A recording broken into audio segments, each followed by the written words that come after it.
ठीक 1 साल पहले जब महाकुंभ था और वहां पर ये तमाम साधु संत शंकराचार्य सबको ससम्मान उन्होंने स्नान भी किया, तब ऐसा कोई विवाद नहीं। लेकिन इस बार माघ मेले को लेकर ये पूरा विवाद उठना, स्वामी अविमुक्तेश्वरानंद को लेकर ही इस विवाद का उठना, आप किस तरह से देख रहे हैं? ये वाकई आस्था या सनातन का अपमान होते हुए लड़ाई की शुरुआत दिख रही है, या फिर राजनीति से प्रेरित ये पूरा मामला नजर आ रहा है?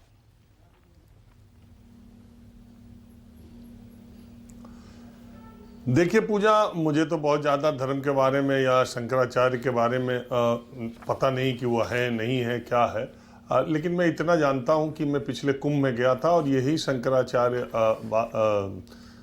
अविमुक्तेश्वरानंद का बोर्ड वहाँ शंकराचार्य का लगा था, इनका कैंप भी लगा था, मैं कुंभ में वहाँ गया था। अब जो कानूनगो उनके यहाँ नोटिस चस्पा कर दे रहा है, उससे एक बात, एक तरफ एक सवाल उठता है कि क्या इसकी स्क्रिप्ट पहले से लिखी जा चुकी थी कि इस बार माघ मेला में आएंगे स्वामी अविमुक्तेश्वरानंद, तो फिर उनकी पालकी रोकी जाएगी और फिर उसके बाद उनसे पूछा जाएगा कि आप शंकराचार्य है कैसे, पहले ये बताइए। क्या ये स्क्रिप्ट पहले से लिखी गई थी? क्योंकि स्वामी अविमुक्तेश्वरानंद मोदी सरकार पर, योगी सरकार पर, बीजेपी सरकार पर हमलावर रहते ही हैं। आपने अभी देखा वो योगी आदित्यनाथ के वहाँ गोरक्षपीठ के महंत होने पर ही सवाल उठा रहे थे। वो उनके खिलाफ बहुत सारी बयान वो पहले भी दे चुके हैं। तो क्या उनके बयानों का जो मामला है, तो ऐसे अगर आप सरकार के खिलाफ हैं, अगर आप सरकार से सवाल पूछते हैं, तो आम आदमी की बिसाती क्या जब शंकराचार्य को नोटिस पहुंच जा रहा है, जब उनसे सवाल, असल में इस सरकार को सबूत मांगने का और कागज मांगने का बहुत शौक है। तो अभी तक तो आम नागरिक को हमसे, आपसे या वोटरों से या तमाम चीज़ों से सबूत और कागज़ मांग रहे थे।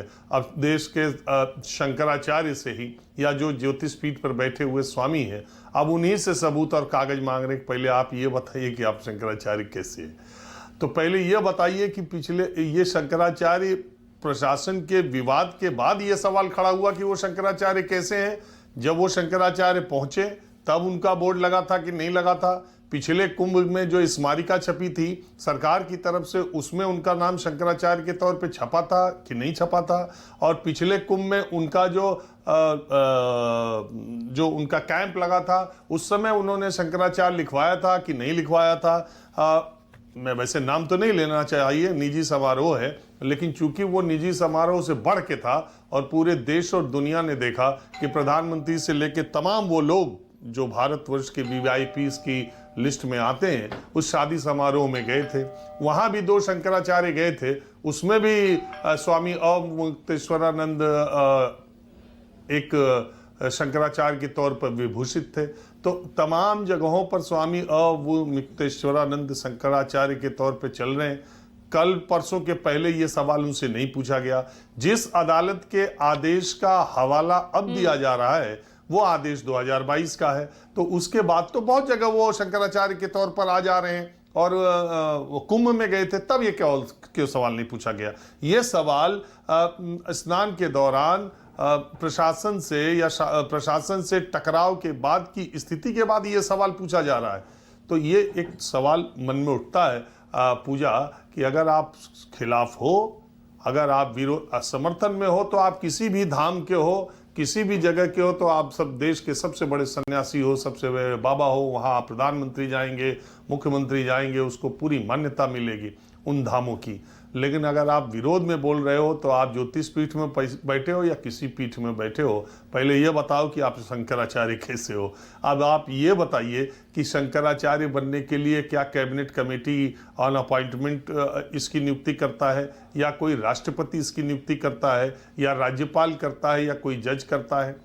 तो ये इसकी नियुक्ति के तो नियम कानून पहले हजारों साल से तय हैं। हजारों साल से शंकराचार्य उसी तरह से होते हैं कि उसकी कुछ मान्यताएं हैं कि शंकराचार्य अपना उत्तराधिकारी घोषित कर दें, उनका पट्टाभिषेक हो जाए, काशी विद्वत परिषद की उसको मान्यता मिल जाए, बाकी के 3 जो शंकराचार्य हैं, जिस पीठ पर नया शंकराचार्य आ रहा है, बाकी 3 उस पर अपनी सहमति प्रदान करें। उसके कुछ योग्यताएं हैं कि वो दंडी स्वामी होना चाहिए, वो वेदों का ज्ञाता होना चाहिए, वो परिव्राजक होना चाहिए, उसके अपनी इंद्रियों पर नियंत्रण होना। ये जो पैमाने हैं जो मोटे तौर पर सब लोग जानते हैं, ये सब पैमानों पर स्वामी अवमुक्तेश्वरानंद, और ये बात भी है कि ज्योतिष पीठ को लेकर विवाद कोई अवमुक्तेश्वरानंद का अभी का नहीं है। वासुदेवानंद सरस्वती जब इसके शंकराचार्य पद पर 1989 में आए थे पूजा, तो 89 से उनसे और वासुदेवानंद सरस्वती और स्वरूपानंद सरस्वती में ये विवाद चलता आ रहा है।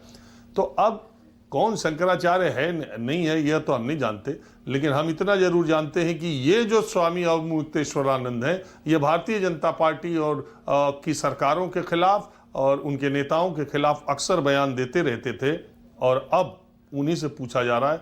अब तक जो मैंने कहा, अब वही बात है कि अब बुलडोजर इसके नेक्स्ट स्टेप आता है। अब देखिए इसमें क्या होता है।